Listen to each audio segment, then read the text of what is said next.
సుమంత్ బ్రదర్కు యేసుక్రీస్తు ప్రభు వారి పేరిట ప్రత్యేక వందనాలు తెలియజేస్తున్నాం. మంచిది, మనం ఈరోజు క్లాసులోకి ముందుకు వెళ్దాం. మన ప్రభు రక్షకుడైన యేసుక్రీస్తు ప్రభు వారి శ్రేష్టమైన నామంలో అందరికీ ప్రత్యేకంగా శుభవందనాలు తెలియజేస్తున్నాము. బైబిల్ సర్వే అనే ఈ తరగతికి క్రమం తప్పకుండా హాజరవుతున్న అందరికీ యేసుక్రీస్తు ప్రభువారి పేరిట శుభాలు, ప్రత్యేక ఆహ్వానం మీకు పలుకుతూ ఈ తరగతికి ప్రేమతో మిమ్మల్ని ఆహ్వానిస్తున్నాం. ఒకవేళ మధ్యలో ఎప్పుడైనా సిగ్నల్స్ ఏమన్నా మాట బ్రేక్ అవుతున్నా, సరిగా వినపడకపోయినా వెంటనే ఎవరో ఒకళ్ళు స్పందించండి. దయచేసి జ్ఞాపకం చేసుకోవాలని మనం చేస్తున్నాం. నా మాట అందరికి వినబడుతుంది కదా? ఎవరైనా ఒకళ్ళు హలో వినపడుతుంది అన్న. రైట్ అన్న వినపడుతుంది. Right, thank you. సో మనం కీర్తనల గ్రంథాన్ని నేర్చుకుంటున్నాం. ఇప్పటిదాకా ఆదికాండం నుండి యోబు గ్రంథం వరకు ప్రతి పుస్తకాన్ని చాలా క్లుప్తంగా మనం నోటి మాటలతో ఎట్లా దాన్ని జ్ఞాపకం పెట్టుకోవాలో చాలా సింపుల్గా నేర్చుకునే ప్రయత్నం చేస్తూ వచ్చాము. కీర్తనల గ్రంథాన్ని పోయిన వారం మనం స్టార్ట్ చేశాం. 150 కీర్తనలు బైబిల్లో పెద్ద పుస్తకం. సో దీనికి 3 క్లాసులు పట్టొచ్చు అని గత వారం అనుకున్నట్టుగానే ఇది 2వ క్లాసు. వచ్చే వారం కూడా మా కీర్తన గ్రంథమే మనం నేర్చుకుంటాం. సో కీర్తన గ్రంథం దావీదు కీర్తనలు అని పిలువబడినప్పటికీ 150 కీర్తనల్లో దావీదు చేత వ్రాయబడినవి 75 కీర్తనలు మాత్రమే. మిగతా కొద్దిమంది వ్యక్తులు ఈ కీర్తనల్ని వారి వారి పరిధిలో 1, 2, 12 అట్లా రాస్తూ వచ్చారు. కొన్ని కీర్తనలు ఎవరు రాశారో మనకు తెలియదు, అయినప్పటికీ వాటిని మనం నేర్చుకుంటున్నాం. ఇప్పటికీ 2 రకాలుగా నేర్చుకున్నాం. ఒకటి, కీర్తనల్లోని క్రమాన్ని బట్టి విభజన చేయొచ్చు. ప్రథమ స్కందం, ద్వితీయ స్కందం, తృతీయ స్కందం అని కీర్తనల్లోనే 150 కీర్తనల్ని 5 భాగాలుగా విభజన చేసినట్లుగా మనం బైబిల్లో చూస్తాం. సో అది కీర్తనలను బట్టి. రెండవది, గ్రంథకర్తలను బట్టి విభజన, దాన్ని కూడా పోయినసారి చూసాం. మూడవది, ఇక్కడ అంశాల వారీగా విభజన, దీన్ని చూస్తూ వస్తున్నాం మనం. అంశాల వారీగా విభజన, వాటి వివరణ. వాటిల్లో మొట్టమొదటిది భక్తి కీర్తనలు. భక్తి కీర్తనలని నేర్చుకున్నాం. ఈ భక్తి కీర్తనల్లో అర్థమవుతుంది కదా, భక్తి కీర్తనల్లో ఒకటి, దుష్టుల గతి ఎట్లా ఉంటుందో మనం నేర్చుకున్నాం. భూమి ఉన్నంత వరకు దుష్టులు కూడా నీతిమంతులతో ఉంటారంతే, అది దేవుని నియమం. 2, బైబిల్లోని భక్తుల గురించి కూడా మనం నేర్చుకున్నాం. బైబిల్లో ఉన్న భక్తులు మనలాంటి వాళ్ళే, మనలాంటి దేహమే, మనలాంటి కోరికలు కలిగిన వాళ్ళే. వాళ్ళేమి సూపర్ న్యాచురల్ పవర్ కలిగిన వాళ్ళేం కాదు. వాళ్ళు ఉండగలిగారండి, మనకి ఏడ సాధ్యం అవుద్ది అనుకుంటే మనం తప్పులో కాలేస్తున్నట్టే లెక్క. సో మూడవది, విశ్వాసి పట్ల దేవునికి ఉండే ప్రేమానురాగాలు కీర్తనల్లో చూస్తాం. ఆయన ఈ మాట అన్నారు, ఒకడు తన కనుపాపను కాపాడునట్లుగా నన్ను కాపాడుము అని ప్రార్థన చేశాడంటే దేవుడు అట్లాగే కాపాడుతానన్నాడు. మిమ్మల్ని ముట్టినవాడు నా కనుగుడ్డును ముట్టినతో సమానం అన్నాడు కదా. అంటే నువ్వు రక్షించబడితే, నువ్వు దేవుని బిడ్డవైతే, దేవుని తండ్రి అని పిలవగలిగే అర్హత, అట్టి స్థితి నీకున్నప్పుడు ఆయన నీ పట్ల కలిగి ఉండే ప్రేమానురాగాలు అపూర్వం, అద్భుతం. అది నువ్వు గుర్తించాలా. నాలుగవది, విశ్వాస జీవితానికి ఖచ్చితంగా శ్రమలు ఉన్నాయి. శ్రమలు లేకుండా ఉండవు. ఒకవేళ ఎవరైనా మీటింగ్స్లో కానీ ఆరాధనలో కానీ యేసు ప్రభు నమ్ముకుంటే నీకు ఏ బాధలు ఉండవంటే దాన్ని మించిన అబద్ధం ఏమి లేదు. ఇంకా నమ్మినా నమ్మకపోయినా బాధలు ఉన్నాయి. మనిషికి, భూమి మీద ఉన్న మనుషులకు నమ్మిన వాళ్ళకి ఉన్నాయి, నమ్మని వాళ్ళకి ఉన్నాయి. మరొక మాట చెప్పాలంటే బతుకున్న వాళ్ళందరికీ బాధలు ఉన్నాయి. బ్రతికి ఉన్న ప్రతి ఒక్కరికి బాధలు ఉన్నాయి. స్థలం, స్థితి, ఆర్థిక పరిస్థితి, ఆలోచనలు, జ్ఞానం, వీటితో సంబంధం లేదు. నువ్వు బ్రతికుంటే నీకు బాధలు ఉన్నాయి అంతే. కానీ కానీ క్రీస్తులో ఉండి నువ్వు శ్రమ పడుతుంటే, కష్టం పడుతుంటే దానికి ఒక ప్రతిఫలం ఉంది. అందుకే నా పరిభాషలో నేను ఇట్లా అంటాను, క్రీస్తులో ఉండి మనం అనుభవించే శ్రమలు పెట్టుబడితో సమానం. క్రీస్తులో లేకుండా, క్రీస్తుకు దూరంగా ఉండి మనం అనుభవించే శ్రమలు ఖర్చుతో సమానం. ఖర్చు పెట్టింది తిరిగి రాదు, కానీ పెట్టుబడి పెట్టింది వడ్డీతో సహా. అంటే వడ్డీ అంటే నా భాషలో పెట్టిన దానికి ఇంకా ఎక్కువగా మనం తిరిగి పొందుకోగలుగుతాం. అందుకే బైబిల్ ఈ మాట చెప్పింది, శ్రమ పడుట నాకు మేలాయను. అనేక శ్రమలు అనుభవించి మనం దేవుని రాజ్యంలో ప్రవేశించాలి. భూమి మీద మీకు సమాధానం కలిగి ఉండినట్లుగా నేను మీకు ఈ మాటలు చెప్తున్నాను. లోకంలో మీకు శ్రమ కలుగుతుంది, అయినా ధైర్యం తెచ్చుకునుడి, నేను లోకాన్ని జయించున్నాను అని గొప్ప అద్భుతమైన మాట యేసు ప్రభువారు వెళ్తూ వెళ్తూ మనందరికీ చెప్తూ వచ్చాడు. కనుక విశ్వాస జీవితంలో శ్రమలున్నాయి. వాటికి మించిన అద్భుతం ఏమిటంటే, మనల్ని ప్రేమించి మనకు తోడుండే దేవుడు మన శ్రమలో కూడా ఉన్నాడు. ఇక్కడ దాకా మనం గత వారం నేర్చుకున్నాం భక్తి గీతాల్లో 4. ఐదవది కాపరి అయిన దేవుడు. 22, 23, 24 కీర్తనలు. మనకి చాలాసార్లు 23వ కీర్తన ఎవర్ గ్రీన్ సామది. 23వ కీర్తనలో ఏముంది? యెహోవా నా కాపరి, నాకు ఒక ఆయన ఓ పిల్లడు ఇట్లా అన్నాడట, యెహోవా నా కాపరి, నాకు ఏమీ కలగదు అన్నాడంట. ఏమీ కలగదు. కాపరి కీర్తన అంటంతో మనకి 23వ కీర్తనే అనుకుంటాం. లేదు, 22వ కీర్తన, 24వ కీర్తన కూడా కాపరి కీర్తనల కిందకే వస్తాయి. 22వ కీర్తనలో దేవుడు మనకి మంచి కాపరిగా కనబడతాడు. మంచి కాపరి. ఎంత మంచి కాపరి అంటే, పాపం చేసింది మనం, మన పాపపు శిక్ష మరణం అంతా ఆయన మీద వేసుకొని ఆయన కృప చొప్పున మనకి జీవం ఇచ్చాడు. ఈయనెంత మంచి కాపరి. 22వ కీర్తనలో దేవుడు మనకి మంచి కాపరిగా కనబడితే, 23వ కీర్తనలో గొప్ప కాపరిగా కనబడతాడు. గొప్ప కాపరి, గొర్రెల గొప్ప కాపరి. మీకు గుర్తుంది కదా, ఆయన గొప్ప కాపరి, జీవాన్ని ఇచ్చే కాపరి. 24వ కీర్తనలో ఆయన ప్రధాన కాపరిగా కనబడతాడు. ప్రధాన కాపరిగా, మంచి కాపరి, గొప్ప కాపరి, ప్రధాన కాపరి. ఈ 3 కీర్తనల్లో ఆయన కాపరిగా మనకున్నాడు. యోహాను సువార్త 10వ అధ్యాయంలో ఆయన మంచి కాపరని చెప్పబడింది. హెబ్రీ పత్రిక 13వ అధ్యాయంలో ఆయన గొప్ప కాపరని, పేతురు రాసిన మొదటి పత్రిక 5వ అధ్యాయంలో ఆయన ప్రధాన కాపరని మనము చూస్తాం. కనుక దేవుడే మనకి కాపరిగా ఉన్నాడు, మనల్ని కాస్తున్నాడు, మన మీద పై విచారణ చేస్తున్నాడు, మన గురించి ఆలోచన చేస్తున్నాడు. ఇది భక్తిలో మనం గుర్తుంచుకోవలసిన విషయం. ఈ మాట చెప్పనియండి, గొర్రె కాపరిని విరిచి తప్పిపోతుందేమో కానీ గొర్రెని మర్చిపోయిన కాపరిని మనం బైబిల్లో చూడం, ప్రపంచంలో చూడం. అరే, ఈ గొర్రె సంగతిని మర్చిపోయానండి, అయినా ఇన్ని గొర్రెలుంటే దీంతో నాకెందుకులే అనుకొని ఏ కాపరి అనుకోడు.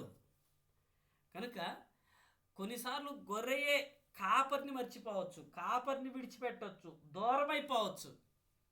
కానీ దేవుడు గొర్రెను విడిచిపెట్టేవాడు కాడు. అందుకే ఆయన ఏ మాట అన్నాడు, ఇదిగో నా చేతిలో నుండి ఏ గొర్రెను ఎవరు అపహరింపడు అని చెప్పాడు యోహాను సువార్తలో. కనుక దేవుడు నీకు కాపరిగా ఉన్నాడు. అయితే ఆయన మంచి కాపరి, ఆయన గొప్ప కాపరి, ఆయన ప్రధాన కాపరి. కనుక భయపడొద్దు, ధైర్యంగా ఉందాం. నన్ను ఈ మాట చెప్తున్నాయండి, నిన్నే కదా ఫాదర్స్ డే జరిగింది. ఏమండి, అందరు తండ్రులు మంచివాళ్ళేనా? అందరు తండ్రులు గొప్పవాళ్ళేనా? అందరి తండ్రులు ఒకేలాగా ప్రేమిస్తారా? చెప్పలేం. జాగ్రత్త విందాం. కానీ అందరినీ ఒకేలాగా చూడగలిగిన గొప్ప తండ్రి ఈయన, గొప్ప కాపరి ఈయన. ఆయన్ని బట్టి మనం ఆనందపడి సంతోషపడాలి. భక్తి కీర్తనంలో 6వది, దేవుని పిల్లల జీవితాల్లో దేవదూతల ప్రమేయం. జాగ్రత్తగా ఇది గుర్తుపెట్టుకుందాం. పరలోకపు తండ్రి తన పిల్లలకు సహాయం చేయడానికి, వారిని కాపాడడానికి మరియు ప్రోత్సహించడానికి తన దూతలను వాడుకుంటాడు అని బైబిల్ సెలవిస్తుంది. అవును, 34వ కీర్తనలో 6-9 వచనాల్లో ఆ మాట ఉంది. అదిగో తన యందు భయభక్తులు గలి వారిని కాపాడడానికి ఆయన ఒక దేవదూతనుంచాడు అని. కనుక ఈ మాటను గుర్తుపెట్టుకుందాం. మనల్ని కాపాడడానికి ఎప్పుడు దేవుని దూత లేకపోతే దేవుని దూతలు మనకి ఏమంటాం పరిచారకులుగా ఉన్నాయి అని హెబ్రీ పత్రిక 1వ అధ్యాయం 14వ వచనం రాయబడింది. రక్షించబడిన వారందరికీ దేవదూతలు సర్వెంట్స్, పరిచారకులు. అంటే ఒక వ్యక్తి ఎప్పుడు ఒంటరిగా ఉండడు. అతని పక్కన దేవుని దూత, సాతాను దూత కూడా ఉండే అవకాశం ఉంది. గమనించాలి.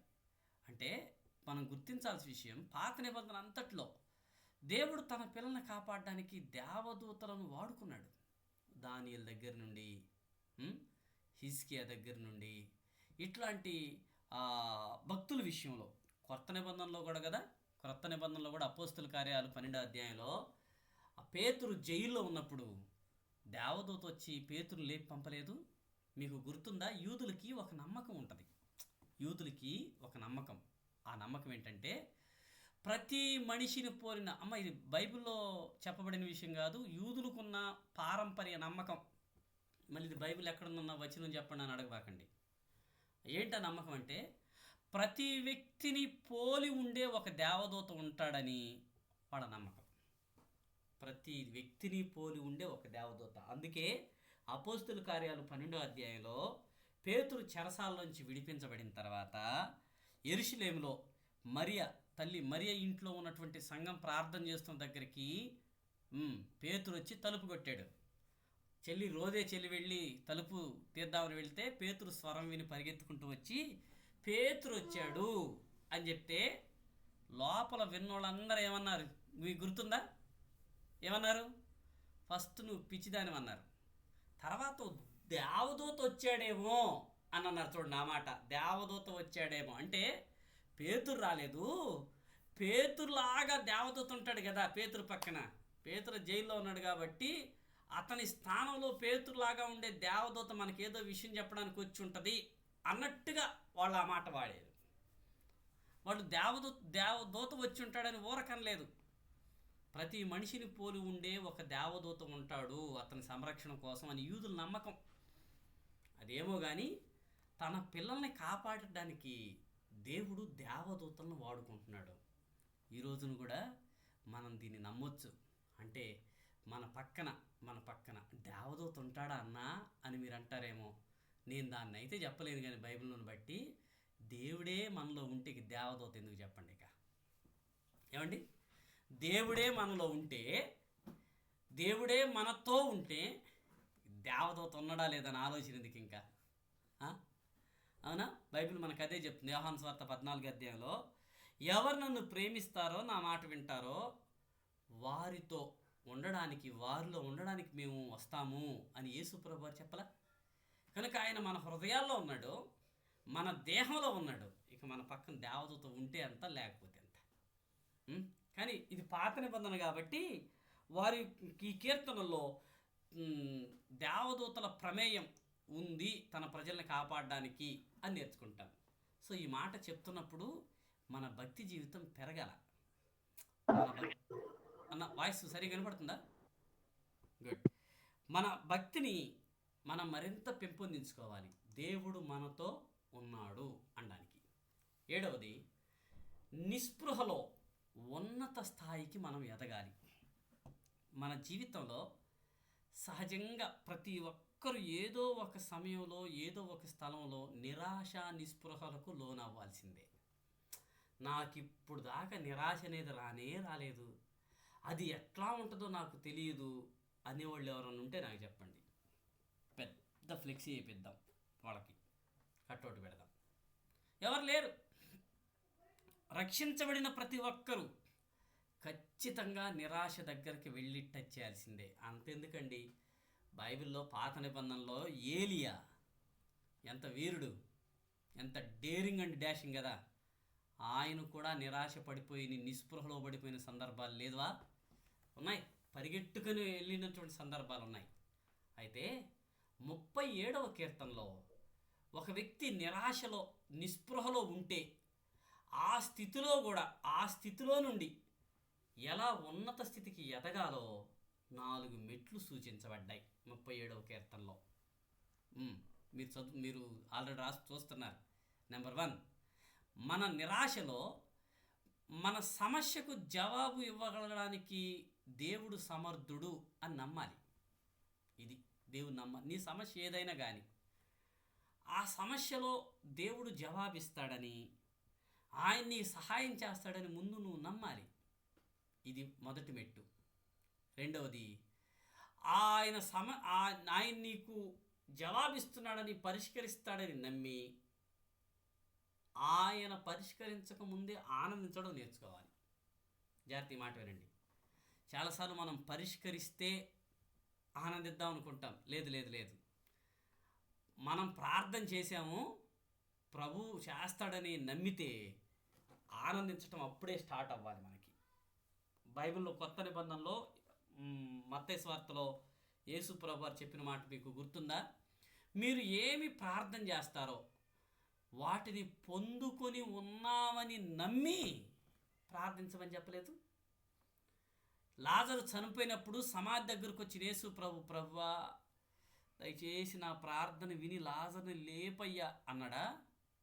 నీవు నా మనవి విన్నందుకు నేను నీకు కృతజ్ఞతలు చెల్లిస్తున్నాను అని చెప్పలేదా ప్రభు? ఎప్పుడు? లాజర్ ఇంకా బ్రతికి బయటికి రాలేదు సమాధిలో నుండి. కానీ ప్రభు అన్నమాట, నీవు నా మనవి వినినందుకు పాస్టర్స్లో వాడు ఉంటుంది చూడండి. యోహాను సువార్త 11వ అధ్యాయంలో. మీకు వచనం చెప్పడానికి నా దగ్గర కరెంట్ లేదు, ల్యాప్టాప్లో కరెంట్ లేకుండా చెప్తున్నా నేను, కనుక జ్ఞాపకం చేద్దాం.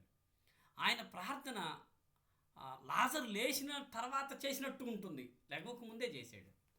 అంతెందుకు, మనకి బాగా సుపరిచితురాలు మన సహోదరి అన్న, తల్లి అయిన అన్న దేవాలయానికి వెళ్ళి మొక్కుబడి చేసుకొని వచ్చింది.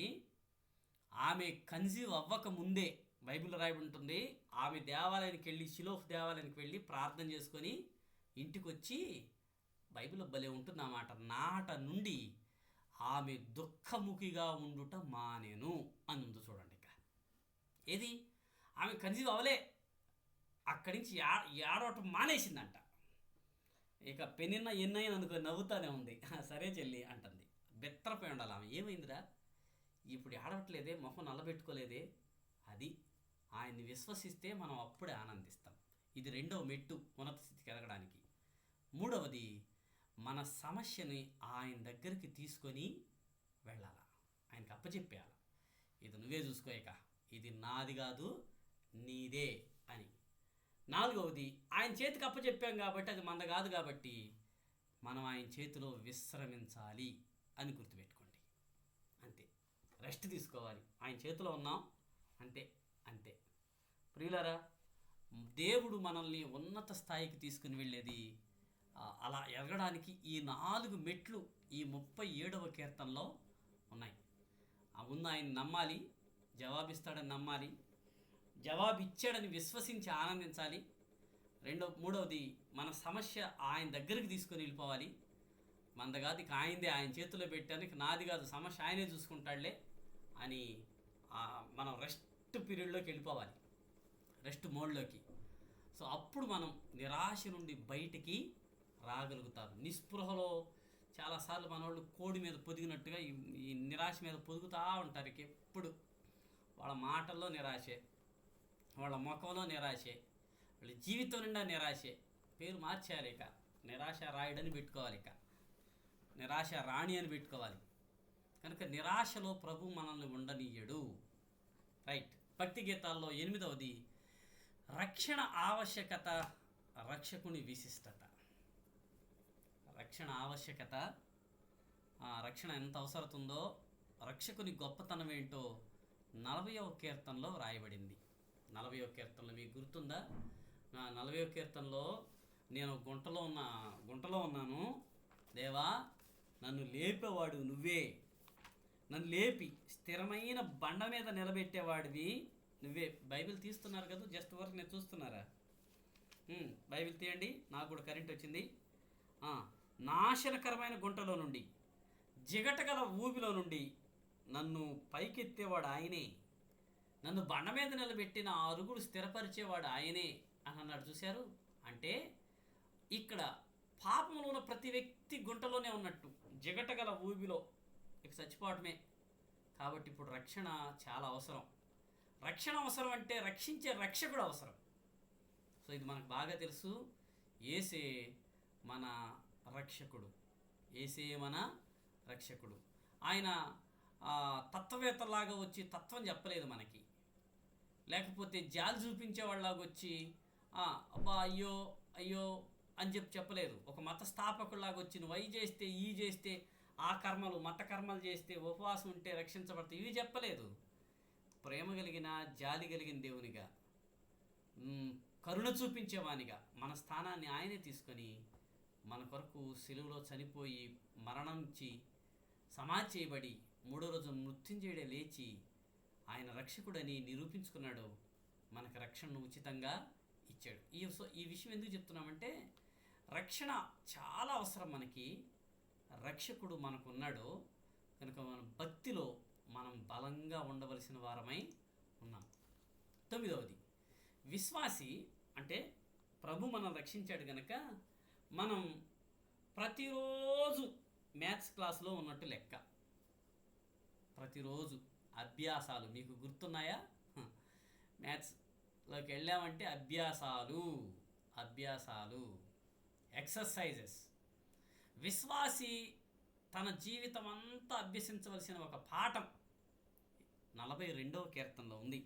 42వ కీర్తనలో ఏముంది? 5వ చరణంలోను 11వ చరణంలో, నా ప్రాణమా నీవేళ కృంగి ఉన్నావు, నీలో నా వేళ తొందరపడుతున్నావు. నిజమే కదూ? ఈ రెండు తరచుగా విశ్వాసికి మనుషులకు ఎదురయ్యే ఒక పరిస్థితులు. కృంగిపోతాం, కొన్ని విషయాల్లో తొందరపడతాం, ఏం అర్థం కాదు, ఏం చేయాలో చాలా టెన్షన్గా ఉంటుంది. అయితే మనల్ని మనమే సముదాయించుకోవాలి. అది దేవుని బట్టి, దేవుని వాక్యాన్ని బట్టి మనం మన ప్రాణంతో మనమే మాట్లాడుకోవాలి. నువ్వెందుకు అట్లా ఉన్నావు? నువ్వెందుకు తొందరపడుతున్నావు? నువ్వెందుకు వేదన పడుతున్నావు? నీకెందుకు అంత టెన్షను? ప్రభు ఉన్నాడు కదా, ధైర్యంగా ఉండు, నెమ్మదిగా ఉండు. నువ్వెందుకు అట్లా ఉంటే మంచిది కాదు కదా. నువ్వు విశ్వాసివి, ప్రభు నీలో ఉన్నాడు. ప్రభు నీలో ఉన్నాడు. సో చాలాసార్లు మనం పాటలు పాడేటప్పుడు పాట లిరిక్, ఆ రాగాలు, వాటిని బట్టి అబ్బా భలే ఉందనుకుంటాం. కానీ అవి మన జీవితంలో ఆచరిస్తూ పాడాలి, లేకపోతే పాడుతున్నప్పుడు ఆచరించాలనే తీర్మానంతో ఉండాలి అనేది మనం అభ్యసించవలసిన విషయం. కనుక కృంగుదలలు, మరలా చెప్తున్న కీర్తనల్లో ఎన్నో కృంగిపోయిన వాళ్ళు ఉన్నారు. 88వ కీర్తన చదవండి. 88వ కీర్తన చాలా దారుణమైన పరిస్థితిలో ఆ వ్యక్తి ఉంటాడు. అయినా ఆయన మరింత దేవుడు నా ప్రార్థన వినడం లేదేమో అని అనుకున్నప్పటికీ ప్రార్థన చేయడం మానడు ఆయన కీర్తనకారుడు. కనుక ప్రతిరోజు మనం మన ప్రాణంతో మాట్లాడుతూ మనల్ని మనం ప్రోత్సహించుకోవాలి, మనల్ని మనం ధైర్యపరుచుకోవాలి. అంటే దేవుడు అవసరం లేదా? భలే వాళ్ళే. దేవునిలో స్థిరంగా ముందుకెళ్ళడానికి మనకి ఇవ్వబడిన వాక్యాన్ని, మనకున్నటువంటి పరిశుద్ధాత్మ సహాయాన్ని తీసుకుంటూ మనల్ని మనమే ప్రోత్సాహపరుచుకోవాలి. తీయండి ఈ వచనం వివరించి చదవండి. 64వ అధ్యాయం 7వ చరణం, యెషయా గ్రంథం 64:7 చదవాలి. యెషయా గ్రంథం 64:7.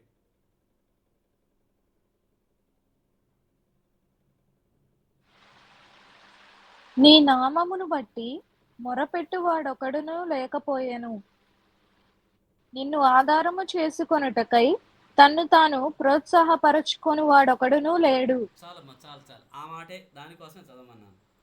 నిన్ను ఆధారం చేసుకొనుటకై తన్ను తాను ప్రోత్సాహపరుచుకుని వాడొక్కడును.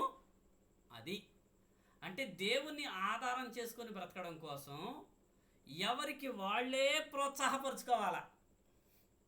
అది ఎవరికి వాళ్ళే. దేవుడు అట్లాంటి వాళ్ళు ఉన్నారా అని వెతుకులాడుతూ ఉన్నాడు. అదండి.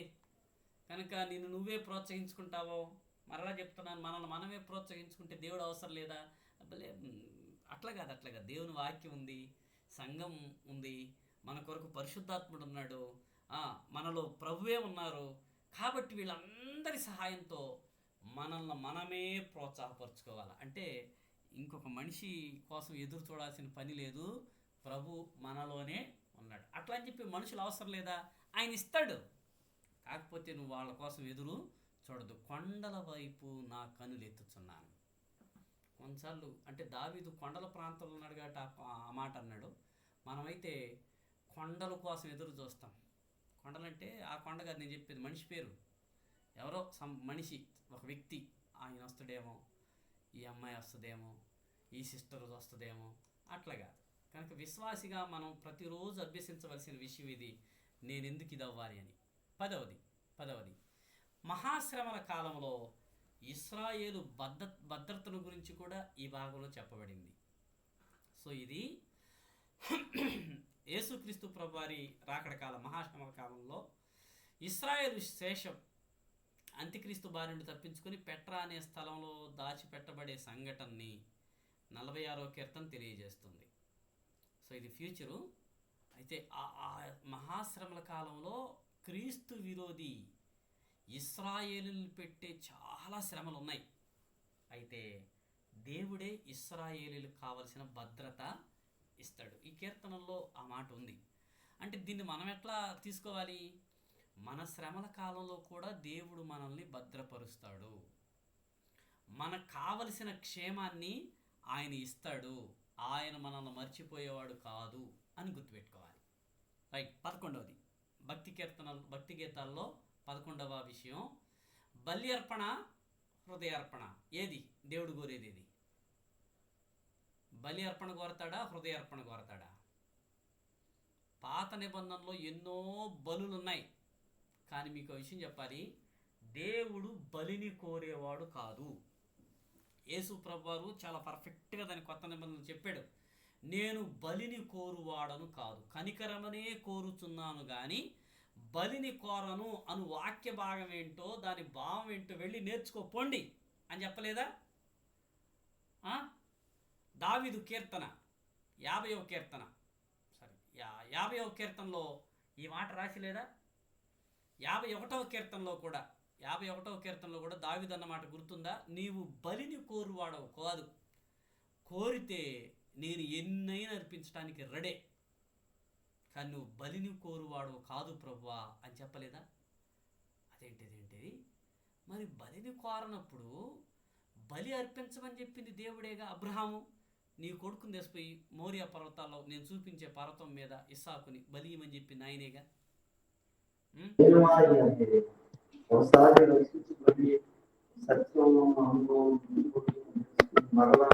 మ్యూట్లో పెట్టండి, ఎవరు కదిలిస్తున్నారు? హలో, ఎవరు?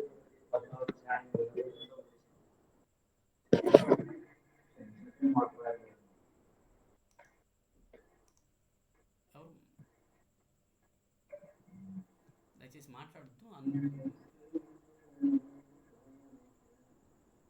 రైట్.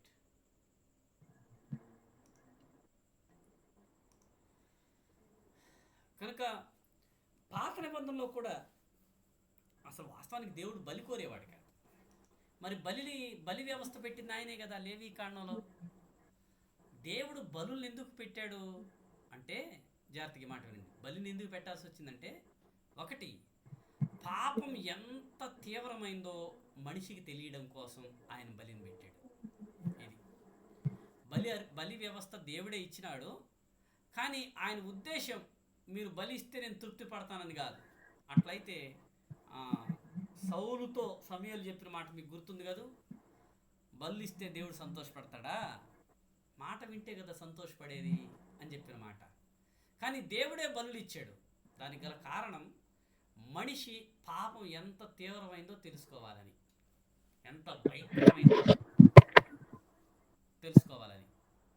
రెండవది మనందరి కొరకు బలి కాబోతున్నటువంటి ఎవరు? హలో గోపి ఎవరు?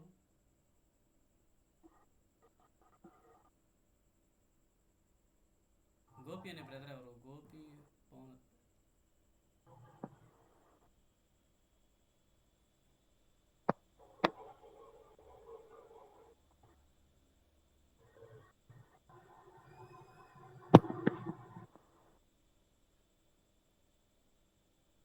Hello Gopi, Gopi, hello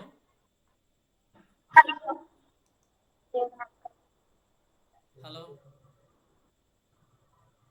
Gopi.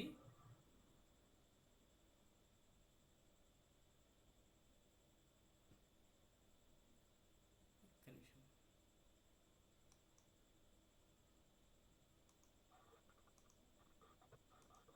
పెట్టాడన్నయ్య prayer చదువుతారే అన్న సోమవారం సోమవారం గూగుల్ మీట్ పెట్టారు. మా మ్యూట్లో పెట్టి తల్లి, నాన్న మ్యూట్లో ఉంచుమా.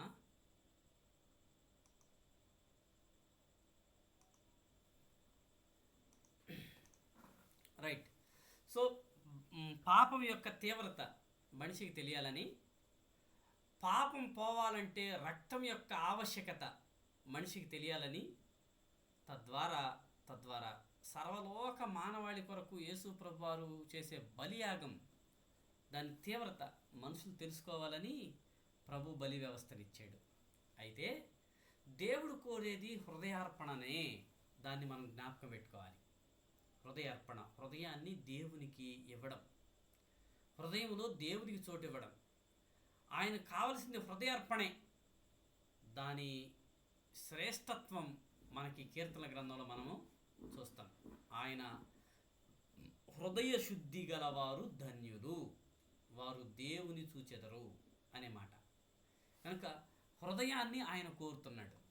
మనం హృదయాన్ని, జీవితాన్ని ఇవ్వకుండా ఆయనకి అన్ని కానుకలు ఇచ్చినా, ఎన్ని ఫ్యాన్లు, ఎన్ని కుర్చీలు, ఎంత కానుకలు, ఎంత దశం భాగం ఎంత చేసినా హృదయాన్ని ఇవ్వకపోతే ఉపయోగం లేదు. ఎందుకని? యెషయా గ్రంథంలో మాట యేసు ప్రభువారు చాలాసార్లు ఉటంకించారు. మీరు పెదవులతో నన్ను గనపరుస్తున్నారు కానీ మీ హృదయం నాకు దూరంగా ఉందని అన్నాడు. కనుక ఆయన హృదయాన్ని ఆశించే దేవుడు, హృదయంలో చోటు కోరుకునే దేవుడు. కనుక బలి అర్పణ కాదు దేవునికి ముఖ్యం, హృదయార్పణే చాలా ప్రాముఖ్యం. తర్వాత 12వది, భక్తి కీర్తనలో 12వది, మన కన్నీళ్ళ విలువ మనం తెలుసుకోవాలి. మన కన్నీళ్ళ విలువ. చాలాసార్లు మనం ప్రతిదానికి ఏడుస్తూ ఉంటారు కొద్దిమంది, ప్రతిదానికి. కానీ బైబిల్ ఏం చెప్తుందంటే, విశ్వాసి కన్నీళ్లను దేవుడు ఒక బుడ్డిలో దాచిపెడుతున్నాడు అనే మాట చూస్తాం. కవిల అని మన కన్నీళ్ళు ఆయన ఒక బుడ్డిలో దాచుకుంటున్నాడట. ఏం గమనించాలి, మన కన్నీళ్ళు ఆయన బుడ్డిలో పట్టుకుంటాడంటే మన కన్నీళ్ళు ఈ దేవుని దృష్టిలో ఎంత విలువైనవో కదా. అర్థమవుతుందా? మన కన్నీళ్ళు ఎంత విలువైన. అందుకనే ఉపయోగం లేకుండా కన్నీళ్ళు పెట్టకూడదు, అనవసరంగా ఏడవకూడదు. అంటే ఏడవద్దని కాదు, ఏడ్చినా ఉపయోగకరంగా ఏడవాల, ప్రయోజనకరంగా ఏడవాల. అంతేగాని చీటికి మాటికి, చిన్నదానికి పెద్దదానికి ఉపయోగం ఉన్నా లేకపోయినా ఏడిస్తే విలువైన కన్నీళ్ళను మనం వేస్ట్ చేసిన వాళ్ళం అవుతాం. అందుకే ఏదైనా సందర్భంలో ఏడవాలనిపిస్తే ఇబ్బంది ఏమి లేదు, పక్కన వాళ్ళకి చెప్పండి, నేను ఒక 10 నిమిషాలు ఏడవాలనుకుంటున్నాను, మీరెవరు నన్ను డిస్టర్బ్ చేయొద్దు, ఏడవద్దు అనొద్దు, కావాలంటే ఎంకరేజ్ చేయండి బాగా ఏడొచ్చినట్లుగా, మీకు నేను గుర్తు వస్తున్నాను కదా అని చెప్పి ఏడవండి. ఒక ఉపయోగం ఉంటే 10 నిమిషాలు కాదు, పావు గంట అయినా ఏడవండి. ఉపయోగం ఉందా లేదని ఆలోచించి కన్నీళ్ళు పెట్టాలి. ఉపయోగం లేకపోతే దేవుని దృష్టిలో విలువైన కన్నీటిని నువ్వు వేస్ట్ చేస్తున్నట్టు లెక్క. మనోడు సామెత చెప్తారు చూశారు, పన్నీరు బూడిదలో పోసినట్టంట. కానీ ఇక్కడ పన్నీరు కాదు బూడిదలో పోస్తుంది, కన్నీరు. పన్నీరు కంటే విలువైన కన్నీరు నువ్వు ఉపయోగం లేకుండా బూడిదలో పోస్తున్నావు, వేస్ట్ చేస్తున్నావు. కనుక మన కన్నీళ్ళు దేవుని దృష్టికి చాలా విలువైనవి. అందుకే ప్రకటన గ్రంథం 24లో అక్కడ దుఃఖమైన ఏడ్పైన మరెన్నడూ ఉండవని చెప్పిళ్ళ. అంటే దాని అర్థం ఏంటి? మన కన్నీళ్లకు దేవుడు అంత విలువిస్తున్నాడు. ఇక పరలోకంలో కన్నీళ్ళు ఉండవు దేవుని రాజ్యంలో. కనుక మనకి గొప్ప ఆదరణ. మన కన్నీళ్లను దేవుడు చూస్తున్నాడు, వాటిని పట్టించుకుంటున్నాడు అని. 13వది భక్తి కీర్తనల్లో ప్రార్థనకు అసలైన సూత్రం కీర్తనల్లోనే ఉంది. ప్రార్థనకు అసలైన సూత్రం, కీవర్స్ ఇదే. ప్రార్థన అంటే కీవర్స్ అమ్మా. ఉపవాస ప్రార్థన, 21 రోజు ప్రార్థన, 40 రోజులు ప్రార్థన, ఇవన్నీ కాదు, అవన్నీ తీసి పక్కన పెట్టండి. ప్రార్థన అంటంతో ఈ వచనం ఎప్పుడు మర్చిపోవద్దు. 66:18 కీర్తన గ్రంథం 66:18 భక్తుడు చెప్తున్నాడు, నా హృదయములో నేను పాపమును లక్ష్యము చేసిన ఎడల ప్రభువు నా మనవి వినక పోవును. నువ్వు 40 రోజులుండు, 21 రోజులుండు, 3 పూట్ల తినకుండా ఉండు, 2 పూట్ల తినకుండా ఉండు, నీళ్లు కూడా దాక్కుండా ఉండు, బయటికి ఊరికి కనపడకుండా ఉండు, నువ్వు వెట్టైనుండు కాక. అది కాదు ముఖ్యం. నువ్వు హృదయంలో పాపాన్ని లక్ష్యం చేసే వ్యక్తివా, పాపాన్ని దూరంగా ఉండే వ్యక్తివా? ఎవరు నువ్వు పాపాన్ని లక్ష్యం చేస్తే ప్రభు నీ మనవి వినడు అంతే. నువ్వు ఏరు గగ్గోలు పెట్టు, కన్నీళ్ళు పెట్టు, దేవా పాపినను, ఇక ఏమన్నా చెయ్యి, నువ్వు తెలుసయ్యా అని చెప్పు. మనోళ్ళు ప్రార్థనలు చేసేది, ప్రార్థనలో ప్రసంగాలు చేస్తారు తెలుసా? ప్రార్థనలో ప్రసంగాలు చేసే అద్భుతమైన ప్రసంగికులు ఉన్నారు. ఆయనకి తెలియనట్టుగా ప్రభువా దానియేలు సింహబోన్లో పడినప్పుడు అయ్యా పాపం దేవునికి తెలియదు దావీదు సింహబోన్లో పడ్డాడని. ప్రసంగాలు చేసేవాళ్ళు ఉన్నారు, సలహాలు చెప్పేవాళ్ళు ఉన్నారు, దేవునికి ప్రార్థనలో ఆజ్ఞలు ఇచ్చేవాళ్ళు ఉన్నారు. అవన్నీ కాదు ముఖ్యం. నీ హృదయంలో పాపాన్ని నువ్వు లక్ష్యం చేస్తున్నావా, ఆ పాపాన్ని దూరంగా ఉంటున్నావా? యెషయా గ్రంథం 59వ అధ్యాయంలో చెప్పబడిన మాట గుర్తుందా? మీ పాపములు మీకు మీ దేవునికి అడ్డుగా వచ్చాను. అది కనుక నా వాయిస్ కట్ అవుతుందండి. ఓకే ఒక్క నిమిషం. Thank you. హలో, ఇప్పుడు హలో అమ్మా, ఇప్పుడుమా హలో, ఒక్క నిమిషం ప్లీజ్. హలో